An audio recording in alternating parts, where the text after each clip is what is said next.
چاروں امام کیا ہے؟ امام اہل سنت والجماعہ ہے. چاہے امام حنیفہ رحمہ اللہ ہو، چاہے امام مالک رحمہ اللہ ہو، چاہے امام شافعی رحمہ اللہ ہو، چاہے امام احمد بن حنبل رحمہ اللہ ہو.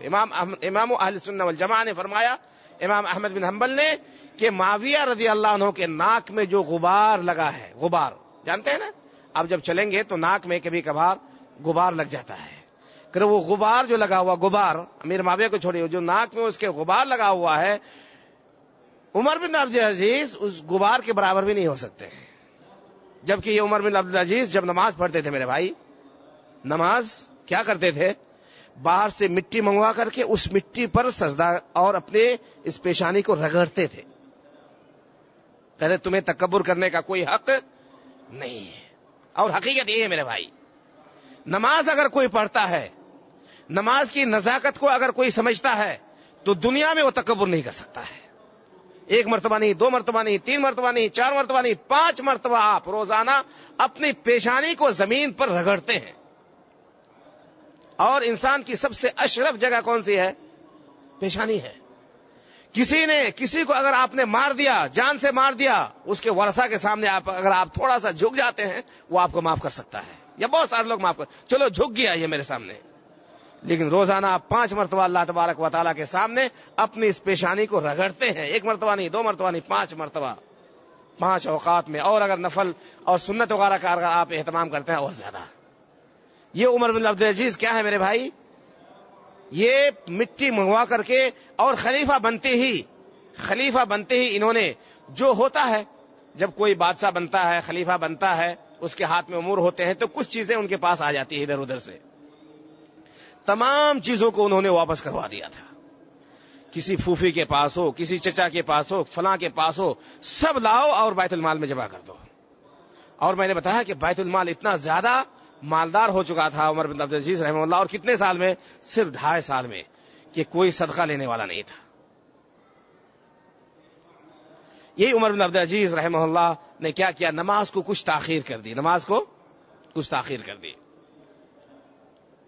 اخر الصلاۃ یوما، ہمیشہ نہیں بلکہ ایک دن انہوں نے نماز کو کچھ تاخیر کر دی. اور روایت میں یہ ہے کہ یہ عصر کی نماز تھی، اور عصر کی نماز میں ایک وقت ہوتا ہے، کچھ آپ تاخیر کر سکتے ہیں، جائز ہے، کوئی حرج نہیں ہے. لیکن انہوں نے تاخیر کی صرف، حالانکہ وہ جائز کام کیا ہے. افضل تو یہ ہے کہ آپ وقت ہو نماز پڑھ لیں، لیکن تاخیر کسی وجہ سے اگر ہو جاتی ہے آپ گنہگار نہیں ہوں گے. لیکن کیا کہتے ہیں سنیے، فدخل علیہ عروۃ بن زبیر، حضرت زبیر رضی اللہ عنہ، ان کے بیٹے عروہ بن زبیر، یہ بھی کیا ہے؟ تابعی ہے. یہ بھی تابعی، یہی زبیر ہیں جو مکہ کے گورنر بنے تھے، مکہ کے حاکم بنے تھے، بلکہ مسلمانوں کے خلیفہ بھی رہے ہیں.